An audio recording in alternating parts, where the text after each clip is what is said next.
सूफी संत हजरत ख्वाजा साहब की दरगाह में मंदिर के दावे को लेकर विरोध प्रदर्शन तो किया जा रहा है, लेकिन कई मुस्लिम संगठन इस मामले को लेकर नाराजगी जाहिर कर रहे हैं। वहीं हजरत ख्वाजा गरीब नवाज महाराष्ट्र कमेटी के सचिव यूसुफ उमर अंसारी, मुंबई के अध्यक्ष जाकिर हुसैन और प्रतिनिधि मंडल ने जिला कलेक्टर और जिला पुलिस कप्तान को ज्ञापन सौंपकर शहर की गंगा जमुना तहजीब कायम रहने की बात कही। उन्होंने कहा कि लोग जानबूझकर शहर में माहौल खराब करने का प्रयास कर रहे हैं, जिस पर रोका जाए, क्योंकि सुप्रीम कोर्ट के साफ तौर पर आदेश है कि किसी भी तरह की कोई नई याचिका दायर नहीं की जाएगी। उसके बावजूद जानबूझकर देश और शहर का माहौल खराब करने का प्रयास किया जा रहा है, जिसे रुकवाया जाए। उन्होंने कहा कि जो लोग भी माहौल खराब करने का प्रयास कर रहे हैं, उनके खिलाफ सख्त कार्रवाई होनी चाहिए। गरीब नवाज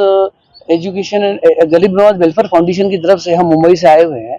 हम लोगों ने एक रीट पिटीशन दायर की थी ख्वाजा गरीब नवाज अल्लाह रहमा की जो मज़ार के नीचे का जो मामला एक याचिका दायर की गई थी, उसके खिलाफ हमने भी एक याचिका दायर करी है और हम डीसीपी साहब को एक लेटर दिए थे कल, जिसके सिलसिले में मिलने आए थे कि इस सिलसिले में ये लिखा हुआ है कि किसी भी किस्म की अगर कोई शख्स मांग करता है तो एटलीस्ट आप लोग उस पर कोई कार्रवाई ना करें। जैसे माननीय उच्च न्यायालय का ये सुप्रीम कोर्ट का ये आदेश आया है, उसको बरकरार रखते हुए आप लोगों की तरफ से कोई ऐसी एक्टिविटी ना हो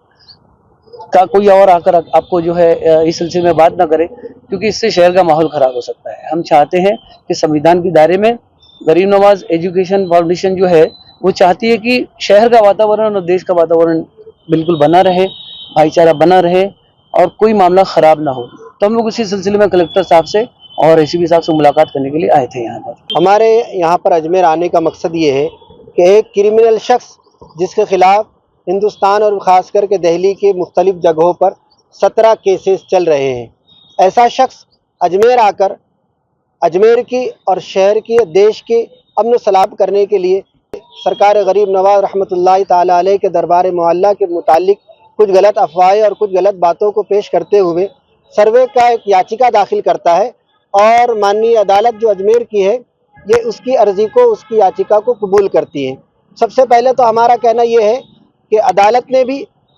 याचिका दाखिल करने वालों के बैकग्राउंड को और उनके करियर को देखना चाहिए और ये कहाँ से आता है और इसका क्या है, ये सब देखते हुए उनकी याचिका को कबूल करना चाहिए, जैसा कि सुप्रीम कोर्ट का ऑर्डर है, सुप्रीम कोर्ट का जिस तरह से ऑर्डर है। उसके बाद हमारा आज यहाँ पर आने का मकसद ये है, हमारी मांग ये है जिला कलेक्टर साहब से और एसपी साहब से कि ऐसा कोई भी शख्स आकर अगर कोई भी आपसे मांग करता है तो आप पहले ये देखें कि शहर का और देश का अमन सलामती इससे ख़राब ना हो। और हमारी मांग यहाँ पर आज कलेक्टर साहब से, एसपी साहब से ये है कि अगर कोई रैली दरबार के आसपास निकालने की कोशिश करता है, कोई जुलूस या कोई किसी तरह से नारेबाजी करने की कोशिश करता है तो उस पर रोक लगाई जाए ताकि शहर की अमन सलामती बरकरार रहे। ताज़ा खबरों के लिए देखते रहें सरेराह न्यूज़। अपना फ़ोन उठाएं और सब्सक्राइब करना ना भूलें।